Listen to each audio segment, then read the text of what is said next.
السلام علیکم ورحمۃ اللہ وبرکاتہ۔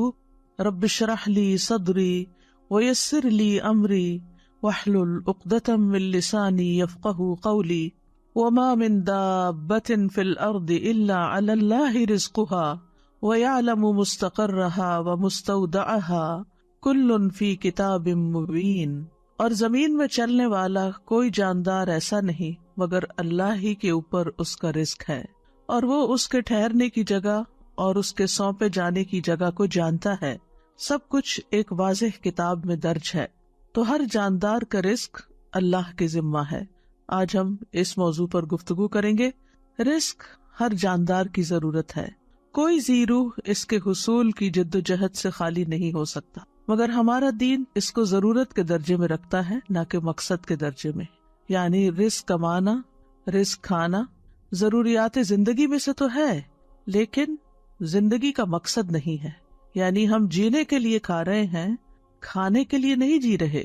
مومن کے پاس جو دولت آتی ہے وہ اسے اپنی ضروریات پر خرچ کرنے کے بعد دوسرے ضرورت مندوں پر بھی خرچ کرتا ہے، اپنی آخرت کی فکر کرتا ہے، نہ کہ اس دولت سے صرف اپنا معیار زندگی بلند کرتا چلا جائے۔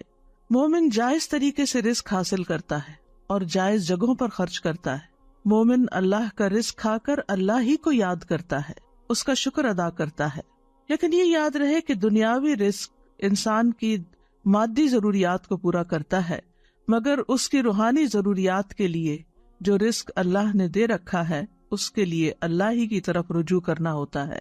لہذا بندہ مومن اپنا سارا وقت صرف مال کمانے میں ہی نہیں لگا دیتا، بلکہ اللہ کی عبادت کے لیے بھی وقت نکالتا ہے، اس عبادت کے طریقوں کو سیکھنے کے لیے، علم حاصل کرنے کے لیے بھی وقت نکالتا ہے، اور یوں وہ رزق کے معاملے میں قناعت اختیار کرتا ہے، اور یہی ذریعہ ہے اطمینان پانے کا، کیونکہ اسے یقین ہوتا ہے کہ ہر جاندار کا رزق اللہ کے ذمہ ہے۔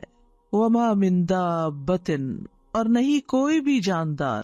دابہ دبیب سے ہے، ہر اس جاندار کو کہتے ہیں جو سطح زمین پر چلتا اور رینگتا ہے۔ تو روئے زمین پہ چلنے والا ہر جاندار یعنی ذی روح، خواہ انسان ہو یا حیوان ہو، خشکی کا جانور ہو یا پانی کا جانور ہو، اس کی خوراک اور اس کا رزق اللہ تعالیٰ کے ذمہ ہے۔ اس پلانٹ پر جتنے بھی جاندار ہیں ان سب کو وہی کھلاتا پلاتا ہے، ان کی ساری ضروریات وہی پوری کرتا ہے۔ یعنی اس نے اپنی تمام مخلوقات کے رزق کی ذمہ داری لے رکھی ہے۔ بولنے والی مخلوق، بے زبان مخلوق، یاد رکھنے والی، غافل، سوال کرنے والی، خاموش رہنے والی، اطاعت گزار، فرما بردار اور نافرمان اور اس کا انکار کرنے والے، وہ سب کو ہی رزق دیتا ہے۔ زمین پہ بکھری ہوئی جتنی بھی مخلوق ہے، زمین میں بسیرا کرنے والی جتنی بھی مخلوق ہے، آسمان کے کناروں پہ محو پرواز جو بھی مخلوق ہے، سمندر کی گہرائیوں میں تیرنے والی جو بھی مخلوق ہے، ان سب کی تعداد کو بھی وہی جانتا ہے، ان کی اقسام اور ضروریات کو جانتا ہے، اور انہیں ہر لمحے رزق پہنچا رہا ہے۔ سورۃ العنکبوت آیت 60 میں اللہ تعالیٰ فرماتے ہیں وَكَأَيٍّ مِّن دَابَّةٍ لَا تَحْمِلُ رِزْقَهَا اللَّهُ يَرْزُقُهَا وَإِيَّاكُمْ وَهُوَ السَّمِيعُ الْعَلِيمُ۔ اور کتنے ہی چلنے والے جاندار ہیں جو اپنا رزق اٹھائے نہیں پھرتے، یعنی اپنی کمر پہ لاد کے نہیں پھر رہے، بلکہ ایک وقت کا کھاتے ہیں اور پھر اگلے وقت کے لیے پھر تلاش میں نکل پڑتے ہیں۔ اللہ انہیں رزق دیتا ہے اور تمہیں بھی، اور وہی سب کچھ سننے والا اور سب کچھ خوب جاننے والا ہے۔ پرندوں کو رزق دینے والا بھی اللہ ہے۔ عمر بن خطاب سے روایت ہے، کہتے ہیں کہ رسول اللہ صلی اللہ علیہ وسلم نے فرمایا، اگر تم اللہ پر اس طرح توکل کرو جس طرح حق ہے توکل کرنے کا، تو وہ تمہیں اسی طرح روزی دے جیسے وہ پرندوں کو دیتا ہے۔ صبح کو وہ بھوکے اٹھتے ہیں اور شام کو پیٹ بھرے ہوئے آتے ہیں، لیکن وہ سارا دن رزق تلاش کرتے ہیں، یعنی ان کے گھونسلے تک نہیں پہنچتا بلکہ وہ اس کے لیے کوشش اور محنت کرتے ہیں۔ جانوروں کے رزق کا بھی مالک اللہ ہے۔ اس سلسلے میں مسند احمد میں ایک روایت آتی ہے، ابو سعید خدری سے مروی ہے، وہ کہتے ہیں کہ ایک بھیڑیے نے ایک بکری پر حملہ کیا اور اس کو پکڑ کر لے گیا۔ چرواہے نے اس کا تعاقب کیا اور اس سے بکری چھین لی۔ وہ بھیڑیا اپنے دم کے بل بیٹھ کر کہنے لگا کہ تم اللہ سے نہیں ڈرتے کہ تم نے مجھ سے میرا رزق جو اللہ نے مجھے دیا تھا چھین لیا۔ وہ چرواہا کہنے لگا، تعجب ہے کہ ایک بھیڑیا اپنی دم پر بیٹھ کر مجھ سے انسانوں کی طرح بات کر رہا ہے؟ تو وہ بھیڑیا کہنے لگا میں تمہیں اس سے زیادہ تعجب کی بات نہ بتاؤں؟ محمد صلی اللہ علیہ وسلم یثرب میں لوگوں کو ماضی کی خبریں بتا رہے ہیں۔ جب وہ چرواہا اپنی بکریوں کو ہانکتا ہوا مدینہ پہنچا تو اپنی بکریوں کو کسی گوشے میں جمع کیا اور رسول اللہ صلی اللہ علیہ وسلم کی خدمت میں حاضر ہوا اور سارا واقعہ سنایا۔ رسول اللہ صلی اللہ علیہ وسلم کے حکم پر الصلاۃ جامعۃ کی منادی کر دی گئی، اور یہ اس وقت ہوتا تھا جب آپ سب لوگوں کو نماز کے وقت کے علاوہ اکٹھا کرنا چاہتے تھے۔ پھر آپ اپنے گھر سے نکلے اور چرواہے سے فرمایا کہ لوگوں کے سامنے اپنا واقعہ بیان کرو۔ اس نے لوگوں کے سامنے سارا واقعہ بیان کر دیا۔ رسول اللہ صلی اللہ علیہ وسلم نے فرمایا اس نے سچ کہا۔ تو یہاں پر اللہ سبحانہ تعالیٰ بندوں کو تسلی دے رہے ہیں کہ رزق کے معاملے میں زیادہ پریشان نہ ہو، کیونکہ سب کا رازق اللہ ہی ہے، وہی سب کو رزق فراہم کرتا ہے۔ یہ اللہ کا وعدہ ہے اور اس کی ایک سچی ضمانت ہے، اس کا فضل اور مہربانی ہے۔ حالانکہ اللہ کے ذمے کچھ بھی واجب نہیں ہے، لیکن اگر اللہ نے یہ وعدہ کر رکھا ہے تو پھر یہ ضرور پورا ہو کر رہے گا، کیونکہ اللہ وعدے کی خلاف ورزی نہیں کرتا۔ شیطان انسانوں سے فقر کا وعدہ کرتا ہے جبکہ اللہ فضل کا وعدہ کرتا ہے۔ سورۃ البقرہ میں آتا ہے الشیطان یعدکم الفقر ویأمرکم بالفحشاء واللہ یعدکم مغفرۃ منہ وفضلا واللہ واسع علیم۔ شیطان تمہیں فقر کا ڈراوا دیتا ہے اور تمہیں شرمناک بخل کا حکم دیتا ہے، اور اللہ تمہیں اپنی طرف سے بڑی بخشش اور فضل کا وعدہ دیتا ہے، اور اللہ وسعت والا سب کچھ جاننے والا ہے۔ ابن عباس کہتے ہیں کہ دو چیزیں اللہ کی طرف سے ہیں، دو شیطان کی طرف سے ہیں۔ شیطان تم سے محتاجی کا وعدہ کرتا ہے اور کہتا ہے اپنا مال خرچ نہ کرو، اسے اپنے ہی پاس روک کر رکھو کیونکہ تمہیں آئندہ اس کی ضرورت ہوگی، اور وہ تمہیں بے حیائی کا حکم بھی دیتا ہے۔ اور اللہ تم سے وعدہ کرتا ہے کہ وہ ان نافرمانیوں پر تمہیں معاف کر دے گا اور رزق میں اضافہ کر دے گا۔ اور جہاں تک لفظ رزق کا تعلق ہے تو ابن منظور لسان العرب میں کہتے ہیں رزق سے مراد ہر وہ چیز ہے جس کے ساتھ ہر زندہ مخلوق کی زندگی قائم ہوتی ہے، خواہ وہ چیز معنوی ہو یا مادی ہو۔ یعنی ہر زندہ مخلوق جس چیز پر انحصار کرتی ہے، جس پر اس کی زندگی کا دار و مدار ہوتا ہے، وہ اس کے لیے رزق ہے۔ لیکن یاد رکھیے کہ رزق صرف کھانا پینا ہی نہیں، صرف مال ہی نہیں، بلکہ ہر نعمت رزق ہے۔ یعنی بعض لوگ سمجھتے ہیں کہ شاید مال کا ملنا ہی رزق ہے، جبکہ ہر وہ نعمت جو اللہ نے آپ کو دی ہے وہ اللہ کا رزق ہے۔ اس میں مال بھی ہے، آل اولاد بھی ہے، اہل و عیال ہے، صحت، محبت، قبولیت، یہ ساری چیزیں رزق کہلاتی ہیں۔ یعنی یہ ساری انسان کی ضروریات ہیں اور اللہ سبحانہ تعالیٰ ان ضروریات کو پورا کرتا ہے۔ یعنی ہر عطا کردہ چیز جو ہے وہ اللہ کا رزق ہے۔ اور پھر رزق کی دو قسمیں ہیں، ایک عام رزق ہے، ایک خاص رزق ہے۔ عام رزق سے ہر نیک اور فاجر فائدہ اٹھاتا ہے، اس میں حیوان، انسان، جن سب شامل ہیں۔ یہ جسموں کا رزق ہے اور یہ رزق اللہ نے تقسیم کیا ہے اور اللہ نے ان میں سے ہر ایک کو رزق دینے کا ذمہ لیا ہے۔ دوسرا خاص رزق ہے، اور یہ رزق کی دوسری قسم اللہ اپنے انبیاء اور اپنے رسولوں کے ہاتھوں پر اپنے بندوں میں سے جسے چاہتا ہے یہ رزق عطا کرتا ہے، اور یہ ایمان اور توحید کا رزق ہے۔ یہ تو اللہ تعالیٰ اس کو عطا کرتا ہے جو اس کا حقدار ہو اور جو اللہ کا شکر گزار ہو۔ لیکن بہرحال اللہ بہت فضل والا، بہت زیادہ احسان کرنے والا ہے، اور رزق اس کو دیتا ہے جو اس کے اسباب کو اختیار کرتا ہے۔ اور سب سے عظیم اور بہترین رزق جنت ہے، جو سب سے بہتر، سب سے مکمل، سب سے افضل، سب سے عزت والا رزق اور سب سے بلند اور سب سے زیادہ قائم رہنے والا وہ رزق جو اللہ اپنے بندوں کو دے گا، وہ جو کبھی نہ ختم ہوگا، اور یہ مومنوں کے ساتھ خاص ہے۔ وَمَن يُؤْمِن بِاللَّهِ وَيَعْمَلْ صَالِحًا يُدْخِلْهُ جَنَّاتٍ تَجْرِي مِن تَحْتِهَا الْأَنْهَارُ خَالِدِينَ فِيهَا أَبَدًا قَدْ أَحْسَنَ اللَّهُ لَهُ رِزْقًا۔ اور جو اللہ پر ایمان لائے اور نیک عمل کرے، وہ اسے ایسے باغوں میں داخل کرے گا جن کے نیچے سے نہریں بہتی ہیں، ان میں ہمیشہ رہنے والے ہیں، ہمیشہ ہمیشہ۔ بلا شبہ اللہ نے اس کے لیے اچھا رزق بنایا ہے۔ تو فرمایا وما من دابۃ الا علی اللہ رزقها ویعلم مستقرها ومستودعها، اور وہ اس کا ٹھکانہ اور اس کے سونپے جانے کی جگہ کو بھی جانتا ہے۔ مستقر سے مراد وہ جگہ ہے جس کی طرف ہر کوئی چیز جگہ پکڑتی ہے اور رات اور دن بھی اسی میں ٹھہرتے ہیں، اور مستودع یہ وہ جگہ ہے جس میں کوئی چیز دفن کی جاتی ہے جب موت آتی. تو گویا مستقر ہوا دنیا کا ٹھکانہ اور مستودع ہوا مرنے کے بعد کا ٹھکانہ یعنی قبر. اور لیکن ابن عباس کہتے ہیں کہ مستقر سے مراد یا تو جنت ہے یا جہنم، یعنی اللہ سبحانہ وتعالیٰ کو پہلے سے ہی پتا ہے کہ کون لوگ جنت میں جائیں گے اور کون کون جہنم میں جائیں گے، کیونکہ قرآن مجید میں آتا ہے جنت کے بارے میں حسنت مستقرم و مقامہ، کہ کتنی اچھی ٹھہرنے کی جگہ ہے. تو گویا اس طرح پھر اللہ تعالیٰ ہر جاندار کی موجودہ زندگی کے حالات بھی جانتا ہے اور موت کے بعد کے بھی حالات جانتا ہے. اللہ تعالیٰ وہ تمام جگہ جانتا ہے جہاں انسان نے کچھ مدت کے لیے ٹھہرنا ہے، خواہ وہ باپ کی پشت ہو یا ماں کا رحم ہو یا زمین کا کوئی حصہ ہو جہاں اس نے زندگی گزارنی ہے.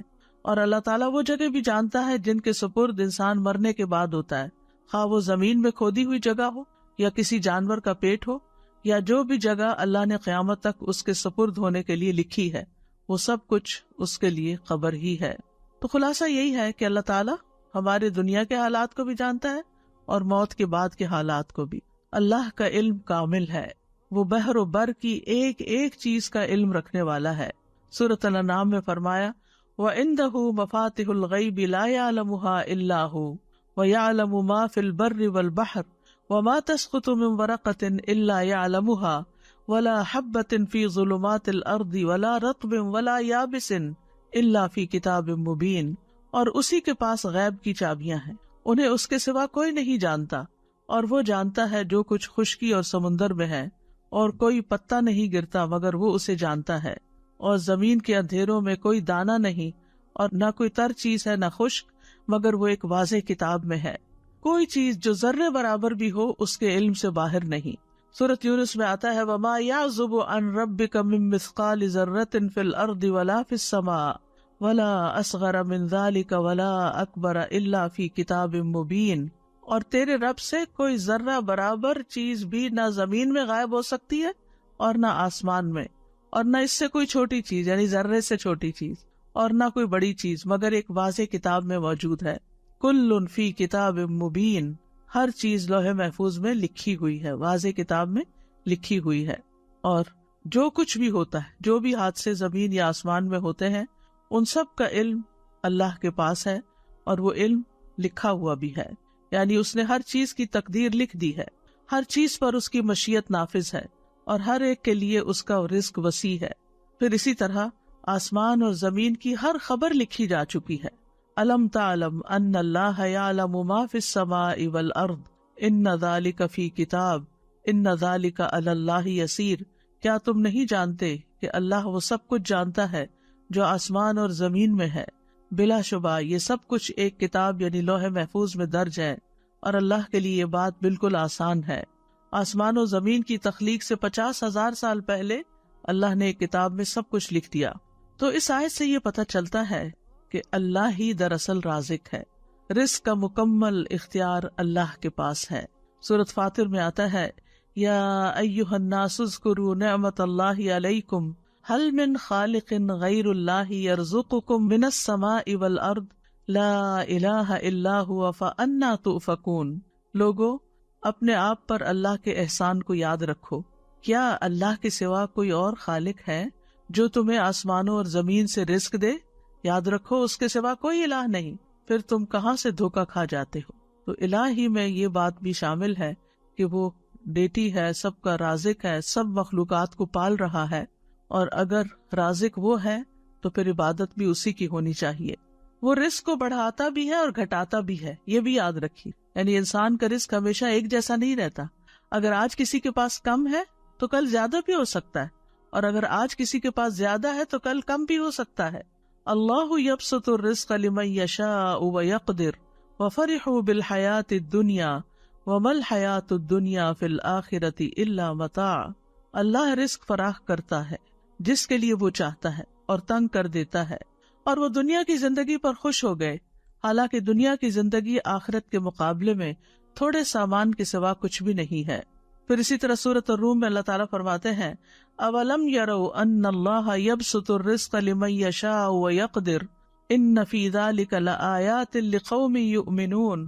اور کیا انہوں نے نہیں دیکھا کہ اللہ رزق فراخ کر دیتا ہے جس کے لیے وہ چاہتا ہے اور تنگ کر دیتا ہے بے شک اس میں ان لوگوں کے لیے یقیناً بہت سی نشانیاں ہیں جو ایمان رکھتے ہیں. آسمان و زمین کی کنجیاں اسی کے پاس ہیں، اکثر لوگ اس کے اس اختیار سے لا علم ہیں. سورہ سبا میں فرمایا قل ان ربی یبسط الرزق لمن یشاء ویقدر ولکن اکثر الناس لا یعلمون. کہہ دیجئے بے شک میرا رب رزق فراخ کرتا ہے جس کے لیے چاہتا ہے اور تنگ کر دیتا ہے، لیکن اکثر لوگ علم نہیں رکھتے. وہ صرف حالات کو، اسباب کو اور ظاہری چیزوں کو دیکھتے رہتے ہیں کہ اس وجہ سے، اس ریزن سے اور اس ریزن سے یہ کم ہو گیا ہے، لیکن یہ سب کچھ اللہ کے حساب میں پہلے سے ہی ہے. جب ایک بچہ پیدا ہوتا ہے تو پیدا ہونے سے پہلے جب وہ ماں کے پیٹ میں ہوتا ہے تو فرشتہ آتا ہے اور اس کا رزق لکھتا ہے، اور یہ اللہ کی طرف سے تقدیر لے کر آتا ہے کہ کس کو کتنا رزق ملے گا، اور یہ سب اللہ کا اندازہ ہے کہ کس کو کیا ملنا چاہیے. اللہ کے سوا کوئی اور انسان کے رزق کا مالک نہیں. اللہ رزق دیتا ہے، لیتا نہیں ہے. سورۃ طٰہٰ میں اللہ تعالیٰ فرماتے ہیں وَأْمُرْ أَهْلَكَ بِالصَّلَاةِ وَاصْطَبِرْ عَلَيْهَا لَا نَسْأَلُكَ رِزْقًا نَحْنُ نَرْزُقُكَ وَالْعَاقِبَةُ لِلتَّقْوَىٰ. اور اپنے گھر والوں کو نماز کا حکم دو اور اس پر خوب پابند رہو. ہم تم سے کسی رزق کا مطالبہ نہیں کرتے، ہم ہی آپ کو رزق دیتے ہیں اور اچھا انجام تقویٰ کا ہے. لیکن آپ دیکھیے کہ اس کے برعکس ہم اپنے گھر والوں کو کس چیز کا یا بچوں کو کس چیز کا حکم دیتے رہتے ہیں. وہ نماز پڑھیں یا نہ پڑھیں، نماز کی پابندی کریں یا نہ کریں، اس کا اتنا غم نہیں ہوتا جتنا اس بات کا غم کہ یہ کیا کما رہے ہیں، یہ کہاں سے کھائیں گے، یہ کیسے جئیں گے. ضرور اس کی بھی فکر ہونی چاہیے. یہ نہیں کہا گیا کہ اسباب اختیار نہ کرو، اسباب اختیار کرنے چاہیے، لیکن اللہ سبحانہ و تعالیٰ فرماتے ہیں کہ ہم آپ سے رزق نہیں مانگتے، رزق تو اللہ کے ہاتھ میں ہے. ان اللہ هو الرزاق ذو القوة المتین. اور اگر وہ اپنا رزق روک لے تو کوئی دے نہیں سکتا. امن هذا الذی یرزقکم ان امسک رزقہ بل لجوا فی عتو ونفور.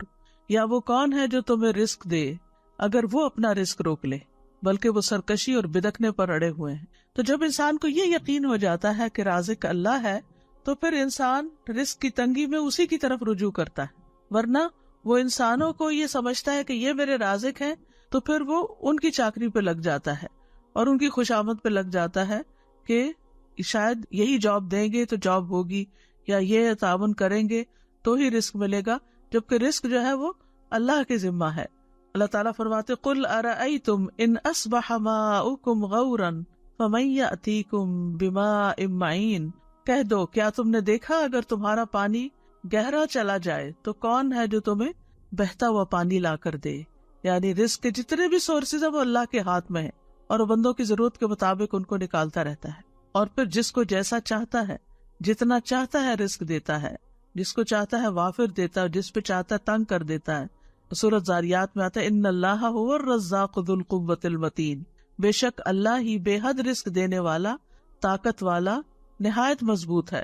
اور رزق کے معاملے میں کوئی بھی اللہ کو عاجز کرنے والا نہیں.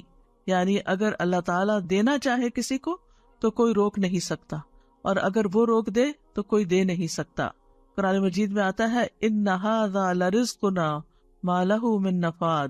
بلا شبہ یقیناً یہ ہمارا رزق ہے جس کے لیے کسی صورت ختم ہونا نہیں ہے. دنیا میں بھی جب تک مخلوقات زندہ ہے رزق آتا رہے گا، اور جنت میں جانے کے بعد تو جنت کا رزق کبھی ختم ہوگا ہی نہیں. رزق کے معاملے میں یہ بھی یاد رہے کہ اللہ سبحانہ تعالیٰ اپنے نافرمانوں کو بھی رزق دیتا ہے.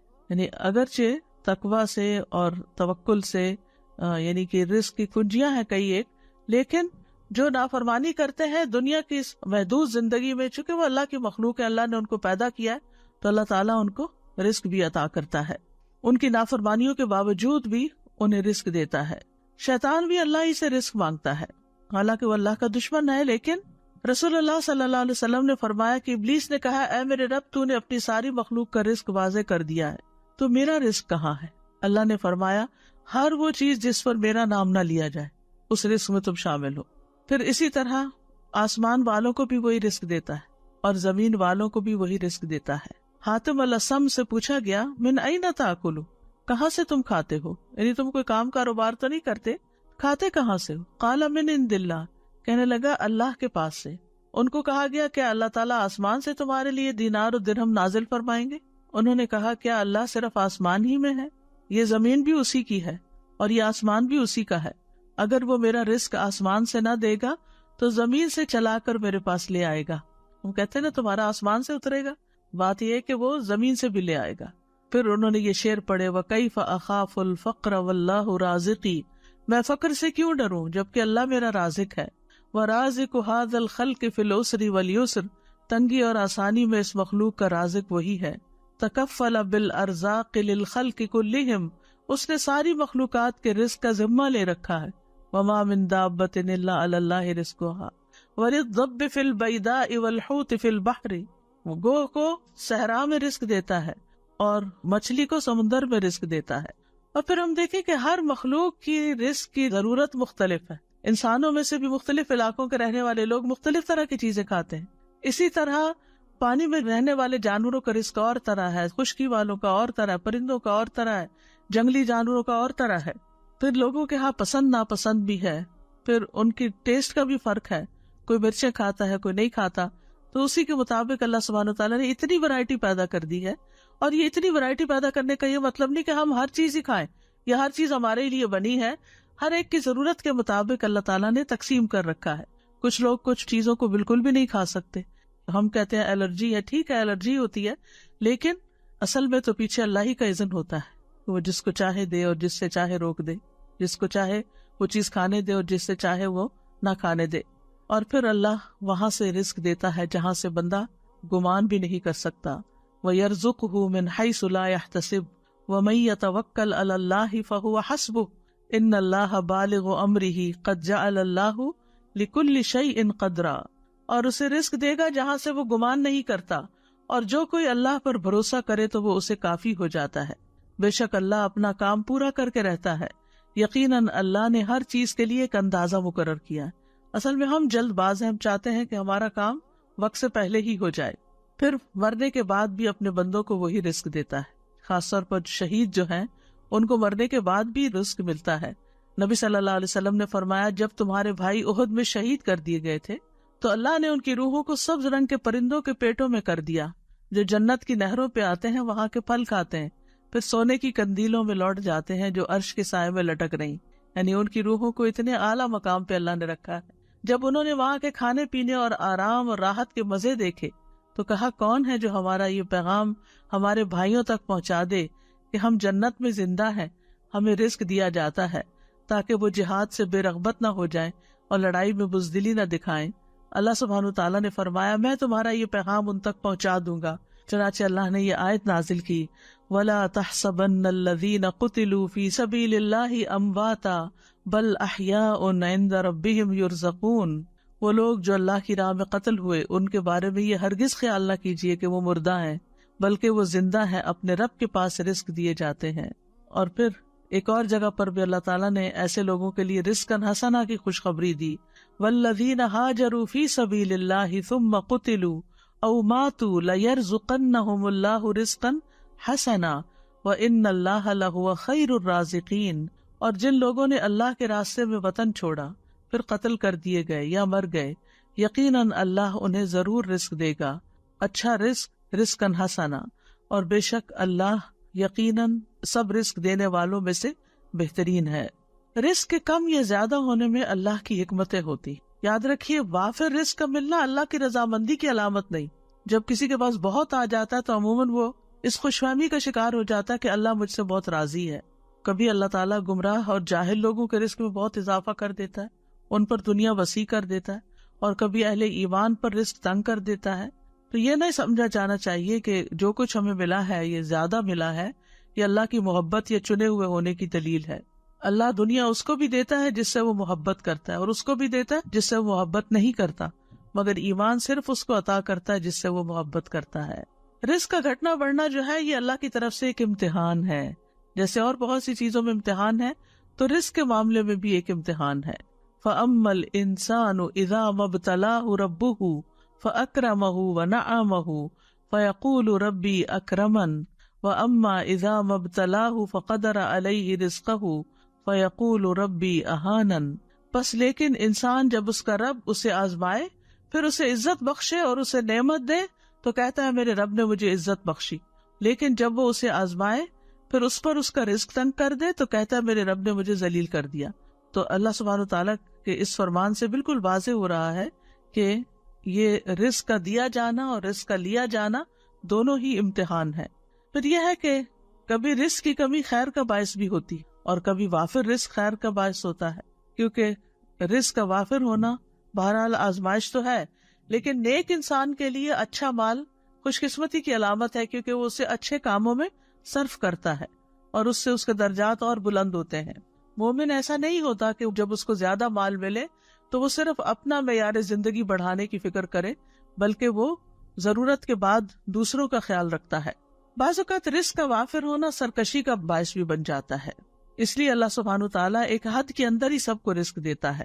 وَلَوْ بَسَطَ اللَّهُ الرِّزْقَ لِعِبَادِهِ لَبَغَوْا فِي الْأَرْضِ وَلَكِنْ يُنَزِّلُ بِقَدَرٍ مَا يَشَاءُ إِنَّهُ بِعِبَادِهِ خَبِيرٌ بَصِيرٌ۔ اور اگر اللہ اپنے بندوں کے لیے رزق فراخ کر دیتا تو یقیناً وہ زمین میں سرکش ہو جاتے، لیکن وہ ایک اندازے کے ساتھ اتارتا ہے جتنا وہ چاہتا ہے، یقیناً وہ اپنے بندوں سے خوب باخبر، خوب دیکھنے والا ہے۔ تو فرما برداروں کے لیے وافر رزق جو ہے وہ بہترین چیز ہے۔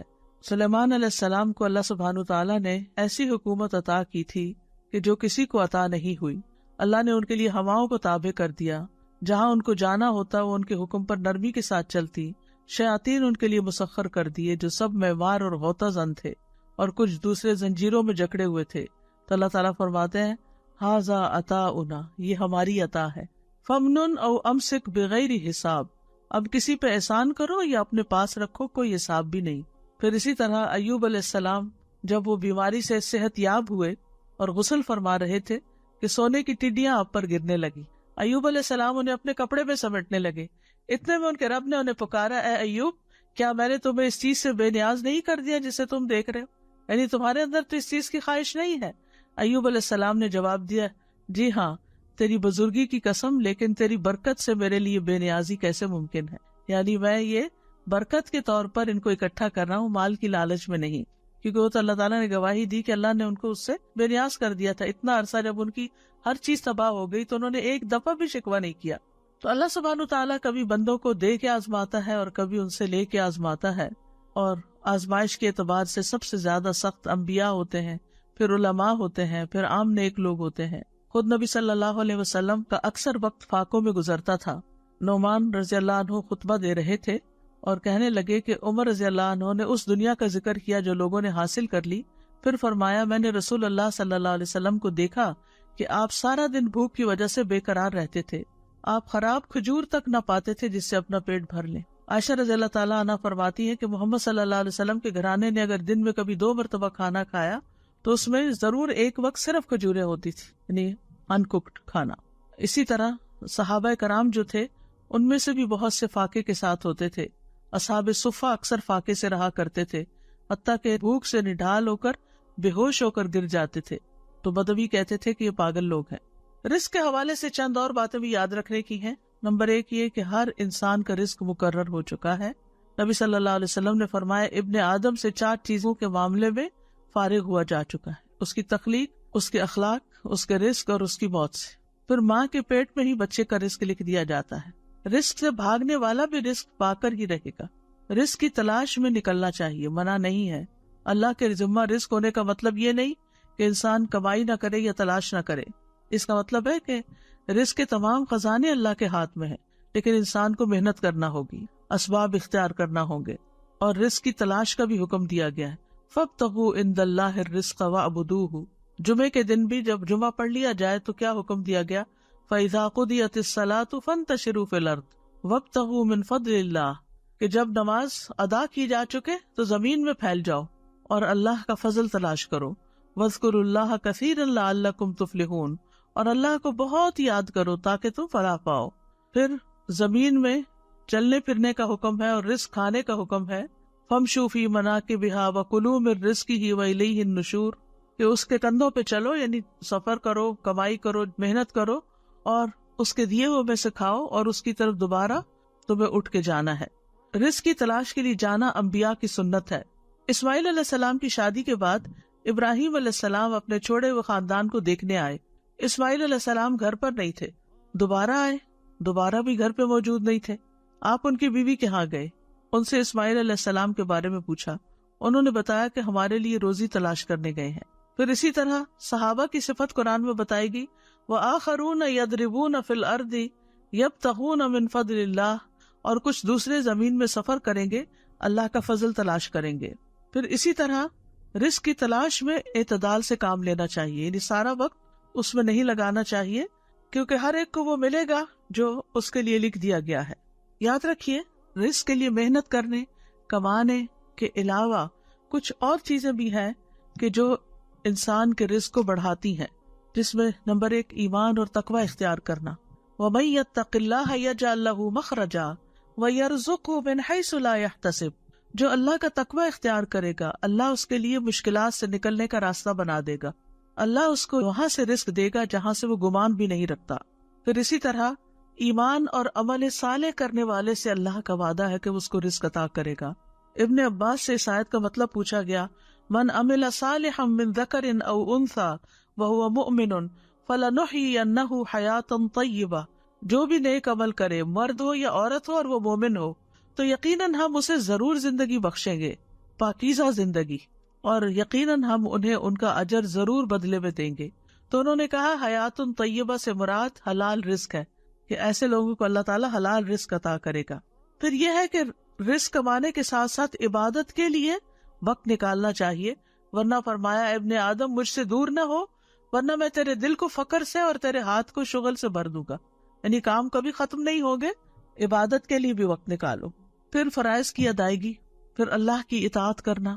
حدیث میں آتا ہے رزق کی تلاش میں میانہ روی اختیار کرو، کہیں ایسا نہ ہو کہ رزق کا مؤخر ہونا تمہیں اس بات پر اکسا دے کہ تم اللہ کی نافرمانیاں کر کے اس کی تلاش میں پڑ جاؤ۔ یاد رکھو جو کچھ اللہ کے پاس ہے وہ اس کی اطاعت کر کے ہی حاصل کیا جا سکتا ہے، یعنی صرف دنیا کی طرف ہی توجہ نہ ہو بلکہ اللہ کی اطاعت کو بھی نہ بھولو۔ یاد رکھے شروع میں ہم نے کہا تھا نا کہ رزق سے مراد صرف کھانا پینا ہی نہیں ہے بلکہ باقی چیزیں بھی ہیں۔ پھر اسی طرح نیکی کے کام کرنا، شکر گزار بننا، نعمتوں کو بڑھا دیتا ہے۔ لئن شکرتم لأزیدنکم، اگر تم شکر ادا کرو گے تو میں تم کو اور ضرور زیادہ دوں گا۔ پھر توبہ استغفار کرنا، اس سے رزق میں اضافہ ہوتا ہے۔ تسبیحات سے رزق ملتا ہے۔ اللہ کے نبی نوح علیہ السلام کی وفات کا وقت جب قریب آیا تو انہوں نے اپنے بیٹے سے فرمایا سبحان اللہ و بحمدہ کا ورد کرتے رہنا، یہ ہر چیز کی نماز ہے اور اسی کے ذریعے مخلوق کو رزق ملتا ہے۔ پھر پے در پے حج اور عمرہ کرنا، صلہ رحمی کرنا، رشتہ داروں کو دینا۔ فرمایا جس شخص کو پسند ہو کہ اس کے رزق میں وسعت ہو یا اس کی عمر دراز ہو تو اسے چاہیے کہ وہ صلہ رحمی کرے۔ دوسروں پر خرچ کرنے سے رزق میں اضافہ ہوتا ہے۔ رسول اللہ صلی اللہ علیہ وسلم نے فرمایا کہ اللہ عز و جل فرماتا ہے اے ابن آدم خرچ کرو میں تجھ پر خرچ کروں گا۔ پھر اسی طرح کمزور لوگوں کا خیال رکھنے کی بدولت رزق ملتا ہے۔ آپ صلی اللہ علیہ وسلم نے فرمایا میرے لیے ضعیف اور کمزور لوگوں کو تلاش کرو کیونکہ تم لوگ اپنے کمزور لوگوں کے ذریعے ہی رزق دیے جاتے اور مدد کیے جاتے ہو۔ پھر اسی طرح طالب علموں پر خرچ کرنا۔ انس بن مالک کہتے ہیں کہ نبی صلی اللہ علیہ وسلم کے زمانے میں 2 بھائی تھے، جن میں سے ایک تو نبی صلی اللہ علیہ وسلم کی خدمت میں آیا کرتا تھا اور دوسرا بھائی کمائی کرنے جاتا۔ چنانچہ کمانے والے نے دوسرے بھائی کے بارے میں آپ صلی اللہ علیہ وسلم سے شکایت کی۔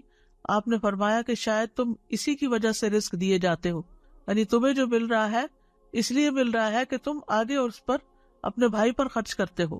اسی طرح رزق بڑھانے کے اسباب میں سے صبح کام کرنا، پھر خرید و فروخت میں سچ بولنا۔